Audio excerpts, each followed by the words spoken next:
Assalamualaikum warahmatullahi wabarakatuh. Selamat pagi anak solih-solihah kelas 3 Ibnu Yunus. Bagaimana kabar kalian hari ini? Semoga kalian selalu diberi kesehatan dan perlindungan oleh Allah Subhanahu wa taala ya. Hari ini Ustazah akan menjelaskan mata pelajaran pendidikan lingkungan hidup tentang bencana alam. Pada materi hari ini, Ustazah akan menjelaskan 3 bencana alam yang biasa terjadi. Yang pertama adalah tanah longsor, banjir, dan gunung meletus. Apalagi saat ini di Banyuwangi sedang musim hujan ya, dan rawan akan banjir anak-anak. Sebelum Ustazah menjelaskan materi selanjutnya, Ustazah ingin bertanya dulu anak-anak, apa itu bencana? Ada yang tahu anak-anak apa itu bencana alam?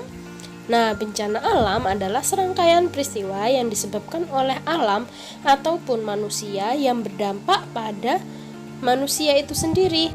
Nah, bencana alam itu ada 2 penyebabnya anak-anak, bisa karena alam dan bisa juga karena manusia.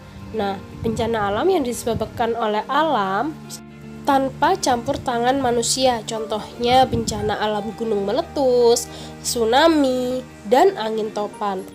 Bencana ini murni karena kondisi alam, dan biasanya kita pun bisa mengetahui tanda-tanda akan terjadinya bencana tersebut. Selanjutnya adalah bencana yang disebabkan oleh ulah manusia. Nah, ini ada 2 anak-anak, ada banjir dan tanah longsor. Biasanya bencana banjir dan longsor ini karena ulah manusia dan perbuatan manusia ya. Nah, selanjutnya Ustazah akan membahas apa itu tanah longsor. Disimak ya anak-anak. Yang pertama, Ustazah akan membahas tentang tanah longsor anak-anak. Nah anak-anak, biasanya bencana tanah longsor itu terjadi di tanah-tanah yang gundul yang terdapat permukiman. Nah, jika hujan sudah tiba, biasanya kalau tanahnya gundul, tidak ada pepohonannya, akhirnya air hujan yang jatuh ke permukaan tanah tidak bisa diserap oleh pepohonan, sehingga terjadilah longsor. Jadi anak-anak, penyebab longsor adalah hutan yang gundul, ya, tidak ditanami kembali, bekas penambangan secara liar. Harusnya ketika hutan ditebang,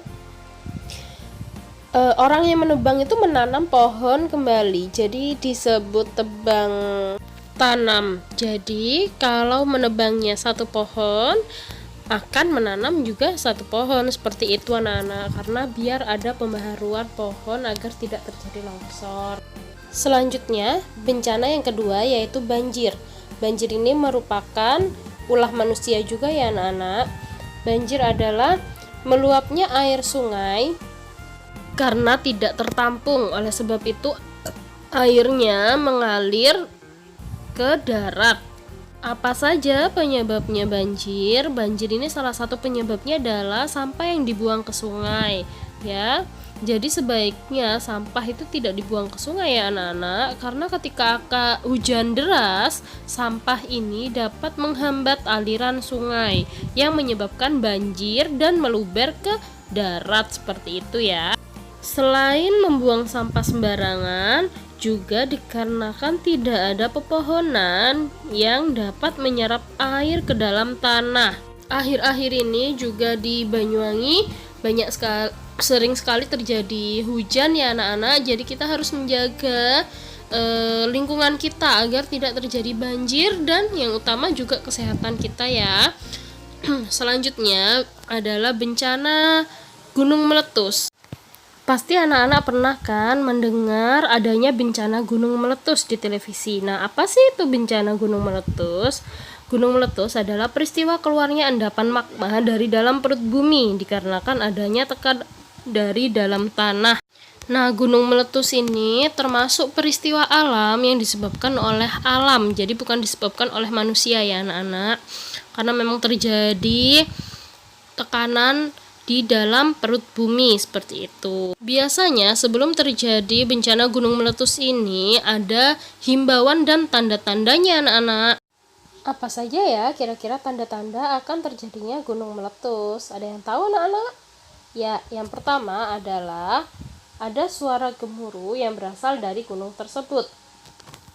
Nah, ini menandakan bahwa gunung tersebut mempunyai ciri-ciri akan meletus ya anak-anak.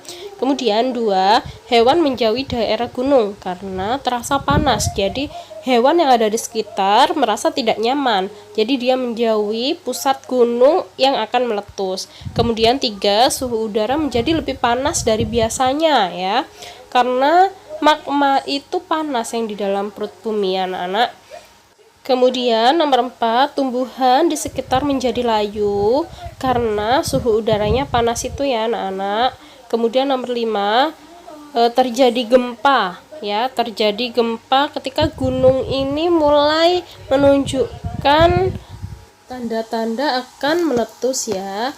Kemudian anak-anak ada pun tingkatan-tingkatan keaktifan gunung ya. Yang pertama adalah 1, normal. Nah, ini kondisi normal ya, tidak ada masalah gunungnya. Kemudian siaga. Nah, siaga ini berarti dia sudah menunjukkan ciri-ciri gunung tersebut akan meletus. Kalau waspada, ini berarti aktivitasnya juga semakin meningkat ya, apalagi kalau sudah statusnya awas, berarti sudah akan terjadi erupsi gunungnya ya anak-anak.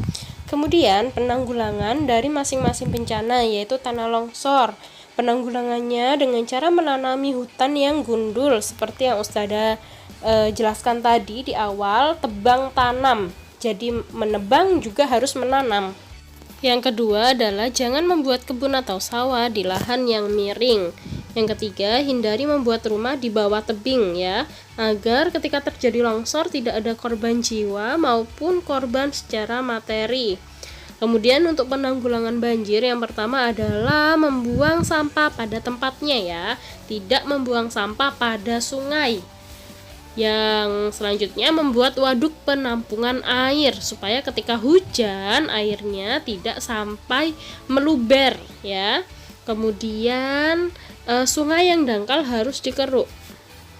Artinya, sungai yang sudah mulai tidak dalam itu harus dikeruk supaya dapat menampung air yang banyak ketika terjadi hujan yang sangat deras seperti itu ya anak-anak. Sekian dulu penjelasan dari Ustazah hari ini. Kurang lebihnya Ustazah mohon maaf. Terima kasih, semoga bermanfaat. Wassalamualaikum warahmatullahi wabarakatuh.